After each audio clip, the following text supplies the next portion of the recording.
Welcome to another Techniques video.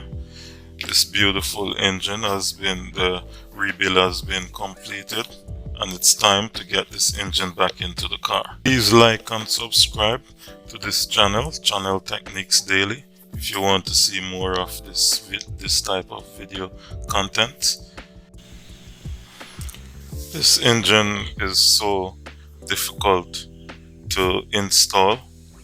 Really, we should take the bonnet off, but the bonnet is so challenging to adjust. You don't even want to mess with the adjustment, so I'm just going to install it without removing the bonnet.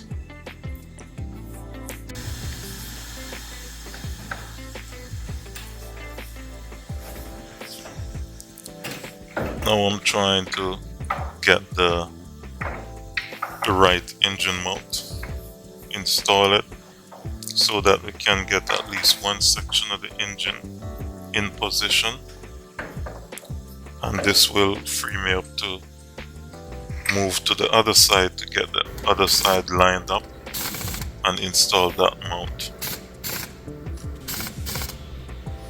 So now that the engine mount is in, I'm tightening them up, but we gotta be real careful because working with these aluminum mount, they easily damage.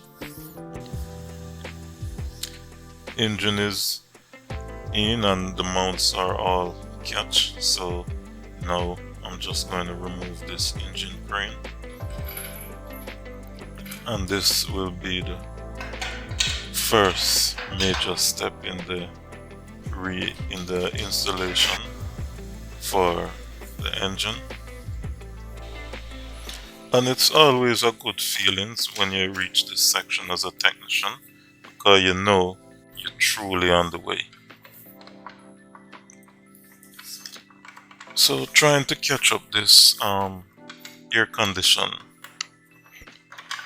this AC compressor is real challenging because of where it's located. And you can see it's just real difficult to get everything in position, get the bracket, get the AC compressor in position, because everything is just so squashed in. Very little room. And you can see, my fingers barely can get inside there.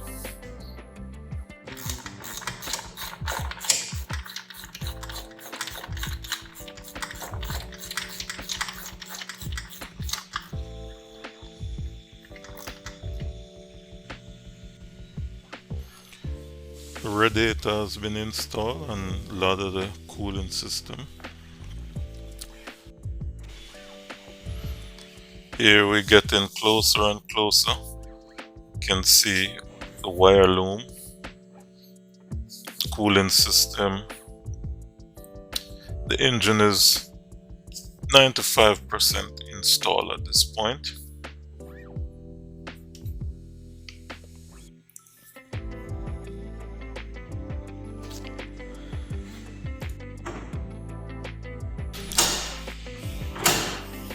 Just double checking the adjustment in the bonnet, because this bonnet is really tricky.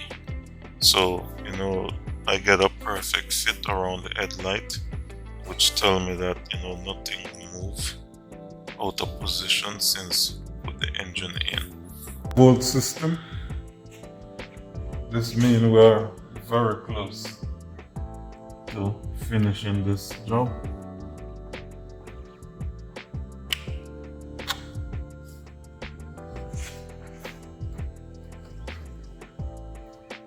Now I'm going to put the one in for the 5-volt battery.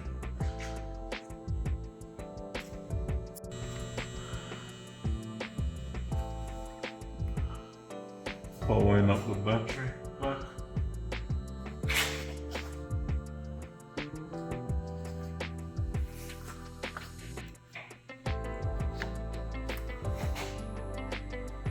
There.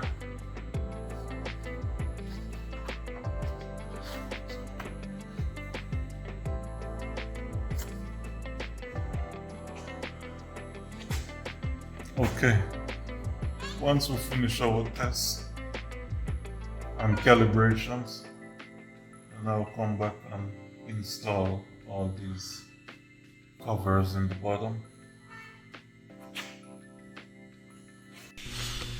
Now we can see the front bumper is on and both headlights in.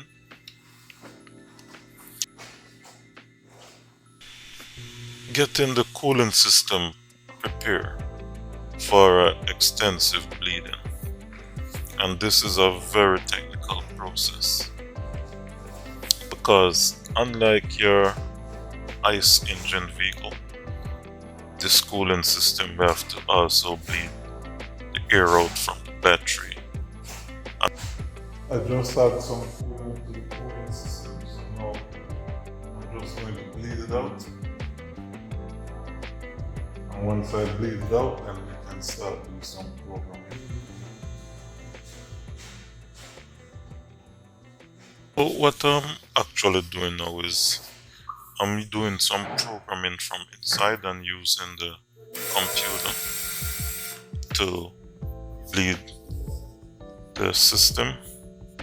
And there's a process you have to do inside and a process outside, which I'm actually doing the mechanical side of bleeding out the system at the same time while the computer is circulating the coolant through the battery and all the other high volt system that use coolant to cool it.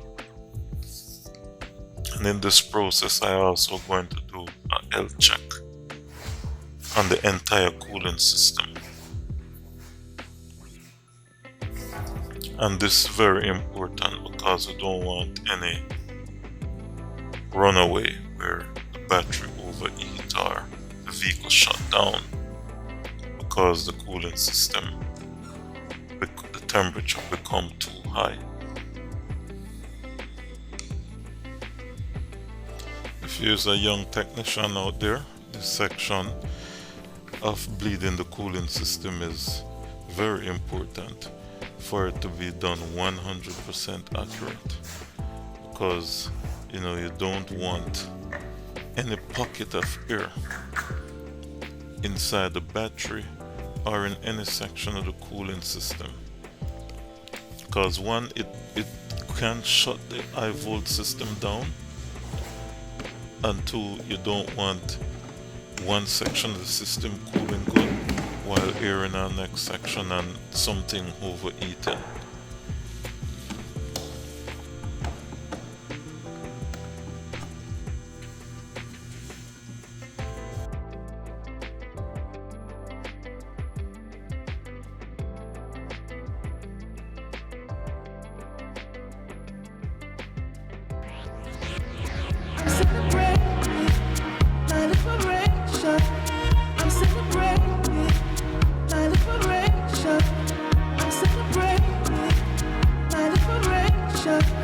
I'm celebrating my liberation.